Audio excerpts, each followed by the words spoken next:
Good morning, praise Lord. Welcome to this video.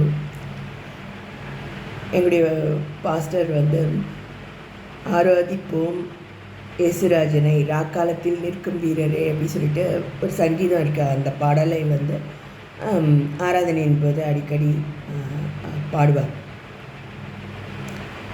So கர்த்தர் மனுஷனை தம்மை ஆராதிக்க தான் அவர் படைச்சிருக்கார், ஊழியம் செய்யறதுக்கு இல்லை.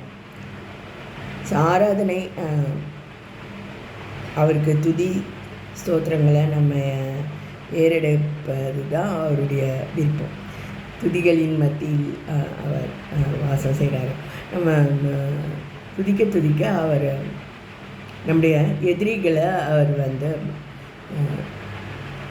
யுத்தம் செய்து அழிக்கிறவராக இருக்கார். எதிரிகள் அப்படின்னா உதாரணத்துக்கு என்னையே எடுத்துக்கோங்களேன். நான் நல்லா படிக்கிற ஒரு மாணவி, சிறு வயதுலேருந்து நல்ல பேர் எடுக்கக்கூடியவர், சர்ச்சில் காணப்படக்கூடிய ஒரு விசுவாசி, நல்ல பெண் அப்படின்னு சொல்லிட்டு பேர் வாங்கியிருக்கேன்னு வைங்க. வீட்டில் இருக்க மற்றவங்க அது நிமித்தம் என் மேலே பொறாமையோ இல்லை கோபமோ படக்கூடும். ஸோ எனக்கு எதிரிகள் சிறு வயதுலேருந்து இருக்கிறாங்க இப்பயும். ஸோ அவங்க பயன்படுத்தக்கூடிய 2 ஆயுதங்கள். ஸோ யூஸ்வலாக கத்தி கட்டை அதால் உங்களை அடிக்கிறாங்கன்னா போலீஸ் அவங்கள பிடிச்சிடும். ஸோ இந்த மாதிரி ஆயுதங்கள் உங்களுக்கு தெரியாது. ஸோ சில பேருக்கு இது யூஸ்ஃபுல்லாக இருக்கலாம், அதை நான் சொல்ல விரும்புகிறேன்.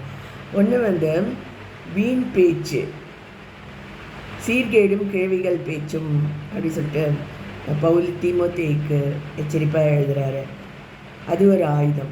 ஸோ நீங்கள் வீண் பேச்சுக்கு இடம் கொடுத்தீங்கன்னா நீங்கள் கர்த்தர் சமூகத்தில் நீங்கள் நிற்கிறது, கர்த்தரோட பேசுகிறது அதெல்லாம் கெட்டு போயிடும். ஸோ உங்களுடைய நற்பண்புகள், நீங்கள் நற்பெயரை நீங்கள் இழக்க நேரிடும்.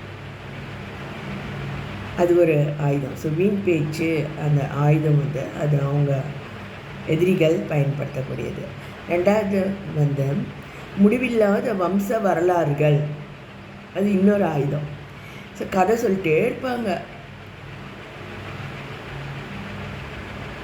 ஸோ உங்களுடைய டைம் தான் நீங்கள் வேஸ்ட் ஆகிடும்.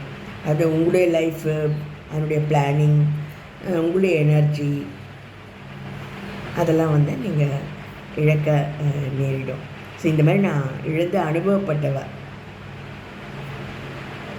ஸோ நீங்கள் பிளான் பண்ணக்கூடிய ஒரு பருவத்தில் நீங்கள் இந்த மாதிரி எதிரிகளுக்கு இடம் கொடுத்தீங்கன்னா லைஃப் லாங் கஷ்டப்பட வேண்டி நேருது. So unless God prevents by a miracle நம்ம அதில் சிக்கி மாண்டு போக நேரிடும். இதை நான் ஷேர் பண்ண விரும்புகிறேன்.